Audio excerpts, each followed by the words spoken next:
चलिए 20,000 मान लेते हैं। 2016 में मैं जॉब करने स्टार्ट करता, उम्र थी मेरी 24 साल, मंथली मुझे आता 20,000। एक आदमी मैक्सिमम किस उम्र तक जॉब करता है? 60 साल। 60 मायने 24, 36 साल। कितनी साल मुझे जॉब करनी है? 36 साल मुझे अपने आप को जॉब में डालना है, ठीक है। महीने का मुझे कितना आ रहा है? 20,000। साल का कितना हो गया? 2 लाख। अगर हम राउंड फिगर 36 साल की जगह 40 साल नौकरी करते हैं तो हमें आता है 96 लाख रुपए सैलरी टोटल। महीने साल का 2 40, 10 साल का 24 लाख, 20 साल का 48 लाख, 40 साल का 96 लाख रुपए। अब 40 साल में मैंने कितना कमाया? 96। बीच बीच में सैलरी बढ़ेगी ना? पक्का बढ़ती है, बीच बीच में सैलरी बढ़ेगी। जब बीच बीच में सैलरी बढ़ेगी तो सैलरी हो जाएगी, मान लो टोटल मेरी अर्निंग होगी 1 करोड़ रुपए, 1.25 करोड़ मान लेते हैं। कितना कमाऊंगा मैं? 1.25 करोड़ रुपए। कितने साल? 40 साल लगेगा। 40 साल अगर मैं नौकरी करता हूं तो मुझे कितना आएगा? 1.25 करोड़ रुपए। 40 साल कितना? 40 साल मुझे जीवन का देना पड़ेगा एक जगह। 40 साल किसी कंपनी में, किसी फैक्ट्री में, किसी दुकान पर, कहीं पर जहां भी मुझे नौकरी मिलेगी वहां पर 40 साल अपने जीवन में। अब 40 साल मैंने दिया, मुझे कितना पैसा आ रहा है? 1.25 करोड़ रुपए, ठीक है। आप अपने आप से बात करिए, आपने किस साल में स्लीपर्स को ज्वाइन किया है? 25 में, 24 में, 23 में। आपकी जिस साल में आपने ज्वाइन किया, आपकी उम्र क्या है उस साल? अपने आप से बात करिए। आपके पास एजुकेशन क्या है? आपके पास डिग्री क्या है? उस डिग्री से आपको सैलरी कितनी मिलेगी? ये आप सभी को पता है। क्लियर है? तो ये मुझे समझ में आ गया कि भाई मैं 40 साल जॉब करता हूं, मुझे आएगा 1.25 करोड़ रुपए, मात्र 1.25 करोड़, मात्र। और 1.25 करोड़ रुपए मुझे 40 साल में आया। मंथली कितना आया? 20,000। बोलिए 20,000। 40 साल की नौकरी करें तो सैलरी मुझे पता कितनी बार मिलेगी? 480 बार।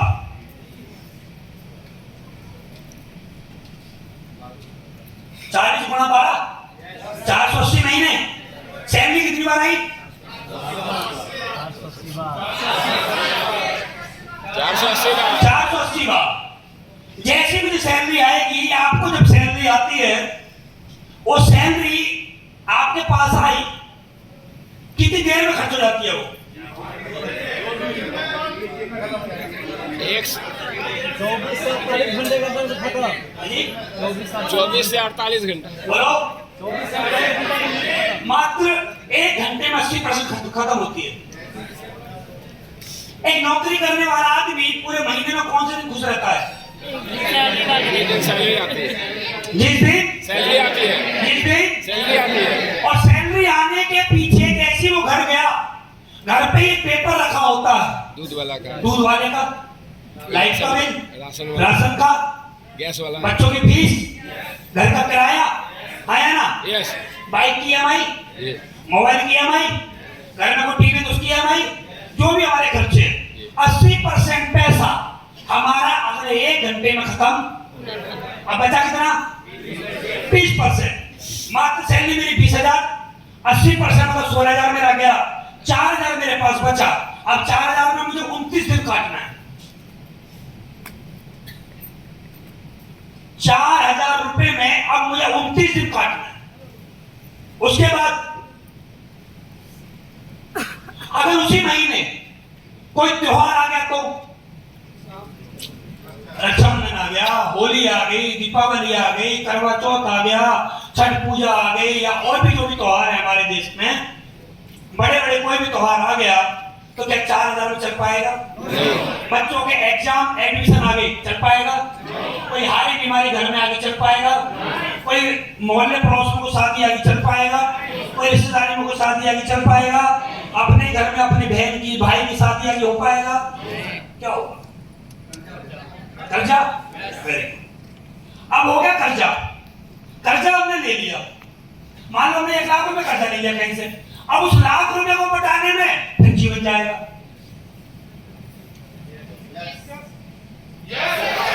है ना? भाई एक 20,000 की नौकरी करने वाले आदमी ने 1 लाख रुपए का कर्जा ले लिया, अब 1 लाख रुपए को ब्याज पे मिला तो 3% में 3,000 तो ब्याज ही हो गया, मतलब 4,000 मुझे बच रहा है, 3,000 मेरा ब्याज में जा रहा है, बचा 1,000, और उसमें क्या करूंगा मैं? 1 लाख का 1 लाख छाती पे रखा हुआ है, वो बोझ में मरा पड़ा, क्या रहेगा जीवन? बोलिए, ये बात मैं अपने आप से कर रहा हूं, आप अपने आप से करिए। मैंने जो समझाया था ना अपने आप को 2016 में, जो मैं आज तक नेगेटिव नहीं हूं, मैंने यही समझाया था अपने आप को, मैं कहीं से किताब नहीं लाया था पढ़ने के लिए, मुझे किसी ने समझाया नहीं था कि मुझे ऐसे क्यों करना है, मैंने अपने आप से बात करी कि मेरा जीवन क्या है, मैं आने वाले समय में कहां पहुंच रहा हूं, मुझे पता लग रहा है कि नौकरी कर रहा हूं मैं तो अपने जीवन में 1.25 करोड़ रुपए कमा रहा हूं, और जिस दिन मैं 1.25 करोड़ रुपए कमा लूंगा उस दिन मेरे अकाउंट में कितना होगा? टोटल 1.25 करोड़ कमा लिया, 60 साल की मेरी उम्र है, मेरे अकाउंट में कितना होगा? पता है क्यों? क्योंकि जिस तारीख को पैसा आता है उस दिन ही खत्म हो जाता है, पूरा महीना ऐसे निकल जाता है जीरो। बच्चे बड़े हो रहे, बच्चों की शादी करनी है, कहीं से कर्ज लेना पड़ेगा, बच्चे आने वाले समय 12th के बाद बोले पापा मुझे कोर्स करना, कर्ज लेना पड़ेगा। मेरा जीवन भर कर्ज लेने में, कर्ज चुकाने में, कर्ज लेने में, कर्ज चुकाने में, कर्ज लेने में, कर्ज चुकाने में, मैं 60 साल का हो जाऊंगा, हाँ या ना? 60 साल का हो गया, कर्ज नहीं चुकेगा, कर्ज फिर भी रखा हुआ रहेगा। अब मैं 60 साल की उम्र में आ गया, अब मैं 60 साल की उम्र में हूं, जब मैं नौकरी करता था तो मुझे पैसा आता था, मेरा लीवर सही काम करता था, मेरी किडनी सही काम कर रही थी, मेरा हार्ट सही काम कर रहा था, मेरी आंखें सही काम कर रही थी, मेरे कान सही से सुन पा रहे थे, मेरे घुटने सही थे, मेरी कमर सही थी। अब मैं आ गया 60 साल की उम्र में, अब एक सबसे बड़ा नुकसान, मेरी कोई इनकम नहीं, दूसरा मेरा शरीर उतना साथ नहीं दे रहा जितना पहले देता था, हाँ या ना? जो शरीर, आप बताइए, जो शरीर आज मेरा साथ दे रहा है, क्या ये आज से 50 साल बाद देगा? बताओ, देगा? आपका शरीर जो आज आपका साथ दे रहा है, क्या 50 साल बाद देगा? एक दिन आपको बुढ़ापा आएगा, एक दिन मुझे भी आएगा, हम सबको बुढ़ापे में आना है। आज जवानी में पैसा कमा रहे हैं, एक समय बुढ़ापा आएगा, कहां से पैसा आएगा? कहां से पैसा आएगा? बोलिए। जब आज से 60 साल बाद मैं 2016 में बैठ के सोच रहा हूं कि जब मुझे बुढ़ापा आएगा, जब मुझे बुढ़ापा आएगा तो मेरा जीवन क्या होगा? एक तरफ मेरी इनकम बंद, एक तरफ मेरा शरीर मेरा साथ नहीं दे रहा, इनकम मेरे साथ नहीं दे रही, तो मेरे जीवन में मेरे पास रहेगा क्या? मैं निर्भर किसके ऊपर रहूंगा? बोलो, किसके ऊपर? बच्चों पे। किसके ऊपर? बच्चों पे। बोलो, किसके ऊपर? बच्चों पे। सारे बोलिए। बच्चों पे। जो वृद्धाश्रम में पड़े वो किसके ऊपर निर्भर है? जो वृद्धाश्रम में आज है वो किसके ऊपर निर्भर थे? किसके? बच्चों के ऊपर, अपनों के ऊपर। वो भी हमारे जैसी थे, वो भी इसी उम्मीद में थे कि बच्चों को अच्छी तरह से पढ़ाओ, अच्छा लिखाओ, अच्छी जगह शादी करो, और ये मेरे बुढ़ापे का सहारा बनेंगे। और वही लोग वृद्धाश्रम में हैं आज। वही लोग वृद्धाश्रम में, आप जाके वृद्धाश्रम में जाइए, हर शहर में आपको वृद्धाश्रम मिलेंगे, चाहे बिहार से, चाहे पूर्वांचल से, चाहे दिल्ली से, चाहे यूपी से, आप हिंदुस्तान के किसी भी कोने में हैं, आपको हर बड़े शहर में वृद्धाश्रम आपको देखने को मिलेंगे। और किसी वृद्धाश्रम में जाना और एक व्यक्ति मेरे सामने लेके आना जो ये बोले कि मुझे महीने की 20,000, 25,000, 30,000 पेंशन आ रही है और मैं तब भी वृद्धाश्रम में हूं, एक नहीं मिलेगा, एक नहीं मिलेगा। वहां जो ये बोले कि मेरे पास 10 बीघा, 15 बीघा, 20 बीघा जमीन मेरे नाम पे है और मैं वृद्धाश्रम में हूं, एक नहीं मिलेगा। वहां कौन है? जिन्होंने अपने पूरे जीवन की कमाई अपने बच्चों के ऊपर लगाई, कि बच्चे मेरे बुढ़ापे का सहारा बने। और जब बुजुर्ग आदमी को, उस व्यक्ति को बुढ़ापा आया, जब वो किसी काम का ना रहा, तो उसी व्यक्ति को घर से निकाल दिया गया, वो जाके वृद्धाश्रम का सहारा लेता। ये किसी के साथ भी हो सकता है। जितने लोग वृद्धाश्रम में है ना, उन्होंने सोचा था हमारे बच्चे ऐसे नहीं निकलेंगे, उनके भी निकले। और वृद्धाश्रम में एक व्यक्ति ढूंढ कर लाओ, जो एक व्यक्ति बोले मेरी कोई औलाद ही नहीं है, मैं फिर भी वृद्धाश्रम में हूं। एक भी नहीं, एक भी नहीं। अगर उनकी औलाद होती नहीं तो उसी घर में रहते जिसमें थे वो, वृद्धाश्रम में नहीं आते। सवाल अपने आप से करने का, क्या से आप जब आप बुढ़ापे में प्रवेश करोगे, जब आपका शरीर आपका साथ नहीं देगा, आप किसी काम के नहीं होंगे, आपके शरीर में बीमारी लग जाएगी, आपको सरकारी हॉस्पिटल में इलाज के लिए डाला जाएगा। सरकारी हॉस्पिटल में जब आप जाओगे इलाज कराने के लिए, डॉक्टर आएगा पता नहीं कब। अरे दिल्ली में जाके देखो, ऐसे के बड़े बड़े सरकारी हॉस्पिटल हैं, ईसीजी करवाने के लिए आज जाओगे 6 महीने बाद ईसीजी होती है। 6 महीने बाद, 6 महीने बाद नंबर आएगा, साल भर बाद नंबर आता है ऑपरेशन का। आदमी ऑपरेशन के से पहले ही घर में तड़प तड़प के मर जाता है। ऐसा नहीं, ये वो लोग हैं जो रोते हैं आज, जिन्होंने जवानी में सोचा नहीं कि हमारा बुढ़ापा क्या होगा। इन्होंने नहीं सोचा कि हमारा आने वाला कल क्या होगा। मैंने बोला ना कि आपका 20 साल बाद क्या होगा, पता ही नहीं है आपको 20 साल बाद कहां है। मुझे पता मैं कहां, मुझे समझ में आ गया। दूसरा, आप जो पैसा कमाते हैं किसी नौकरी से, दुकान से, खेती से, कहीं से भी, तो आप पैसा कमा रहे हैं, ये पैसा आप किसके लिए कमाते हैं? अपने लिए, अपनों के लिए? बोलिए, सारे बोलिए, अपनों के लिए। अपनों के लिए पक्का? जब आपकी सैलरी आती है, कभी आपकी सैलरी 5 दिन लेट हुई है? No sir. हुई है ना? अच्छा, 5 दिन 10 दिन कभी लेट होती है सैलरी, को दिक्कत होती है आपको? होता है सर। कोई प्रॉब्लम हुई? सारे बोलिए हुई। अच्छा, ये सैलरी अगर 1 महीने लेट हो जाए तो? अगर किसी कारणवश ये सैलरी 3 महीने लेट हो जाए, मतलब कुछ ऐसा ही हो गया आपके जीवन में कि 3 महीने तक सैलरी नहीं आ गया,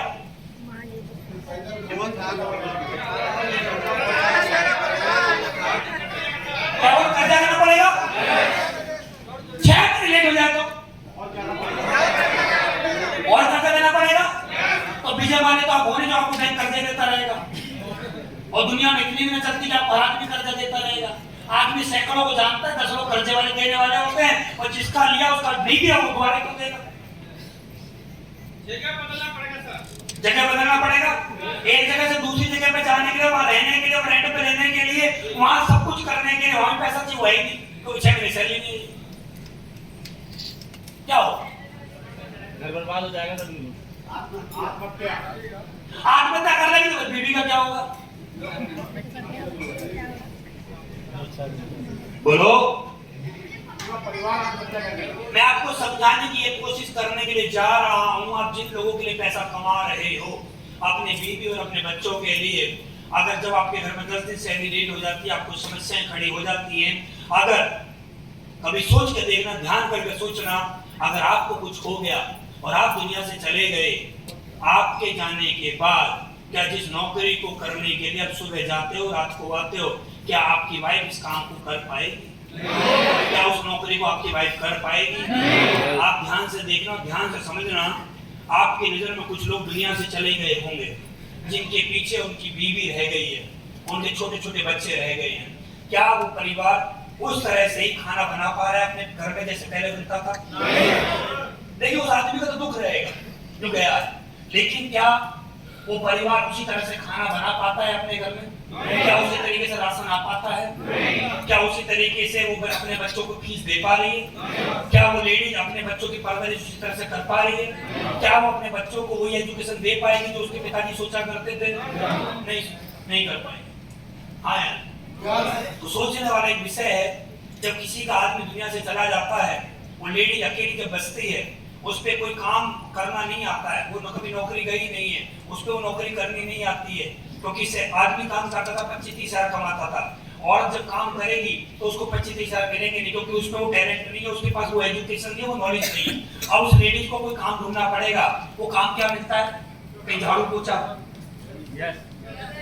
हाँ है ना, किसी घर का खाना बनाना, किसी के बच्चों की परवरिश करना, या शहर में कोई फैक्ट्री है उसमें जाना, कोई कंपनी है उसमें धागा बुनाई, ये काम वो काम को करना है ना। जब वही लेडीज अपने किसी रिश्तेदारी में या पड़ोसी में या किसी जान पहचान के आदमी से जब 10-5 हजार रुपए की मदद मांगती है, मदद देने वाला आदमी मदद तो देता है, लेकिन साथ में मदद देते समय क्या क्या सोचता है वो आप जानते हो।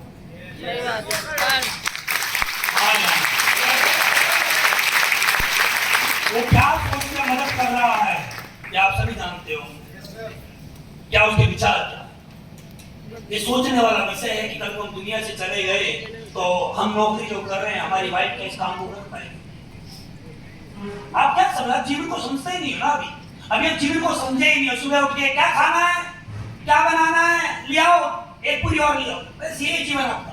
आपने ये समझा ही नहीं है कि मेरे दुनिया से जाने के बाद जैसे बच्चा बैठ के खाना खा रहे, क्या ये खा पाएंगे? अरे भाई साहब, तो आप दुनिया से जाओगे ना तो जो आपके बीवी बच्चे जो परिवार में एक साथ रह रहे हैं ना, उसी परिवार में कुछ लोग ऐसे मिलेंगे जो आपके बीवी बच्चों को गर्भ से निकलवाएंगे। समझ में आ रहा है? यस। मैंने क्यों नहीं करी नौकरी में? मैं इस बिजनेस में क्यों इतना समर्पित हूं? क्यों मैं इतना सीरियस? मैं नेगेटिव क्यों नहीं होता? मैं हर दिन काम क्यों करता हूं? सिर्फ इस वजह से मुझे पता है मेरी वाइफ नौकरी नहीं कर सकती जाके, लेकिन मुझे पता है मैं उसको एक ऐसा काम छोड़ के जाऊंगा कि उसको कहीं जाने की जरूरत नहीं पड़ेगी।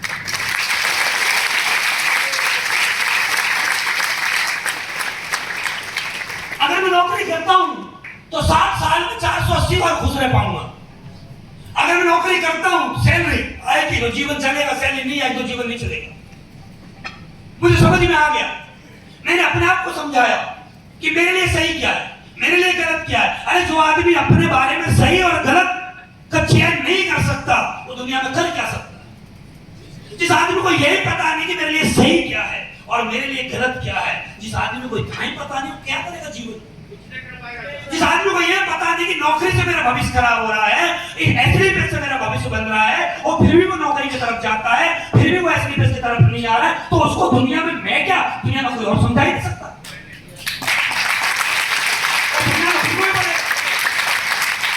मेरे अपने ने मुझे बैठ के नहीं समझाया, मुझे बैठ, मैं तुझे समझाता हूँ, बैठ मेरे पास, मैं तुझे समझाता हूँ जीवन क्या होता है। मेरे अपने ने नहीं समझाया, ये चीजें मैंने अपने आप से समझी हैं, मेरा जीवन क्या है।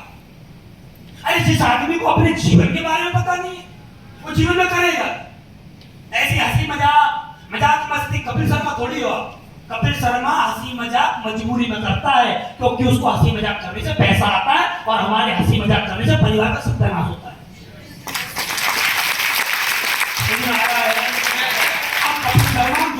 नहीं है इनको हंसी मजाक करने से, हंसने से पैसा आ जाएगा। भैया उनका हंसना मजबूरी है, वो मजबूरी में जोक मारते हैं क्योंकि उनको टीआरपी चाहिए। लाइफ सीरियस होनी चाहिए, लाइफ में पता होना चाहिए कि हमारा जीवन क्या है। मुझे पता था कि मैं नौकरी करूंगा तो मेरा जीवन क्या है। मैं नौकरी पे मैं दुनिया से चला जाऊंगा तो मेरी वाइफ को कहां जाके धक्के खाने पड़ेंगे, कहां मेरी वाइफ जाएगी, कहां कैसे जाएगी, कैसे वो जॉब कर पाएगी, नहीं कर पाएगी। मुझे समझ में आ गया। मेरे बच्चों की जो मेरे सपने में अपने बच्चों को पढ़ाऊंगा, लिखाऊंगा, ये करूंगा वो करूंगा, मेरे बच्चों को नहीं बन पाएगा, ये मुझे समझ में आ गया था। दूसरा मेरे पास ऑप्शन था कि मैं कहीं दुकान कर सकता हूं। मैं 5 लाख 10 लाख रुपए लगा के दुकान खोल सकता हूं, क्योंकि मेरे पिताजी मेरे ऊपर करोड़ रुपए का इन्वेस्टमेंट नहीं कर पाएंगे, ये मुझे मालूम है। वैसे करने को कर सकते हैं, पैसे की कमी नहीं है, लेकिन वो करेंगे नहीं मेरे ऊपर, क्योंकि हमारे माँ बाप जितने भी लोग हम बैठे हैं इस दुनिया में, हमारे माँ बाप को अगर सबसे कम भरोसा किसी पे तो हम पे। आप यहाँ से ट्रेनिंग से जाना और आपने अपने कभी पिताजी को बोला भी होगा, पिताजी एक दिन देखना हमारा घर बहुत बड़ा घर बनेगा, हमारे घर के पास लंबी गाड़ी खड़ी होगी, पिताजी ये देखना मैं इतना बड़ा भी बनूंगा, एक दिन मैं पति बनूंगा। पिताजी ने ऊपर से नीचे तक हमें चेक किया, कोई इस पे कोई भूत प्रेत का तो चक्कर वक्कर सा नहीं हो गया, कोई झपटा वपटा तो नहीं हो गया, कोई नजर नजर देखो भाई इसकी, चेक करो इसको, कोई दिक्कत है इसको यार। हमारे बाप थोड़ा सा बल्दी जरा पास को, हाँ जी सुन के देखते हैं, ऐसा तो नहीं कि मार गया हो चार, आज बड़ी बेटी बेटी की बात कर रहा है। आप कितना ही कह लेना, कितना ही समझा लेना, लेकिन वो आपको एग्री नहीं करेंगे। और हमारे सामने ही, हमारे पड़ोस में से ही कोई लड़का आए और हमारे पिताजी को बोले, अंकल जी मैंने कंपनी ज्वाइन करी है, अंकल जी मैं आईएएस बनूंगा, अंकल जी मैं ये करूंगा, और हमारे पापा क्या बोलेंगे, हाँ बेटा मेरा आशीर्वाद तेरे साथ है, तू कर सकता है ना। उस समय डाउट नहीं होता, उस समय मम्मी की तरफ नहीं देखते जब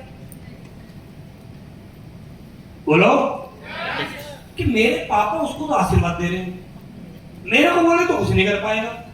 उसमें डाउट नहीं होता कि कौन किसका है, डाउट तो बनता है ना। हमारे माँ बाप को हम पे कभी ना भरोसा था, ना है और ना कभी। क्यों नहीं है, क्यों नहीं है? क्योंकि हमने कोई अभी तक ऐसा काम नहीं किया है जो हमारे माँ बाप हम पे भरोसा कर पाए। है नहीं, आप तक कुछ करा ही नहीं, अभी तक हमने बोझ में पड़े, इसलिए उनको भरोसा नहीं। अब किसी कामयाब आदमी का बच्चा बोले जो हर महीने 100 करोड़ रुपए कमा रहा है, वो अपने पिताजी से जाके बोले, पिताजी एक साल बाद एक डील होने वाली 5,000 करोड़ की। पिताजी बोलेंगे वेरी गुड। और हम जाके बोले, पिताजी एक दिन देना मैं अरबपति बोलूंगा। अरबपति 100 रुपए कल लेके गया तो पेट्रोल के, यहाँ देख 100 रुपए ला पहले, तो बाद में बने अरबपति। क्योंकि हमने अभी तक कुछ ऐसा किया नहीं है जिसकी वजह से हमारे माँ बाप पे बिलीव कर पाए। तो मुझे समझ में आ गया भाई मैं दुकान खोल सकता हूँ कोई, और यहाँ बहुत सारे दुकानदार भी बैठे हुए जो कहीं ना कहीं दुकान खोल के बैठे। मैं भी दुकान खोल सकता था, मैं भी कहीं ना कहीं जाके एक दुकान खोल सकता था। मेरे पास तो ऑप्शन था कि मैं अपने घर में ही, अपने मोहल्ले पड़ोस में ही दुकान खोल लूं, कोई परचून की दुकान, आसान तरीका, राशन भरो फिर राशन बेचो।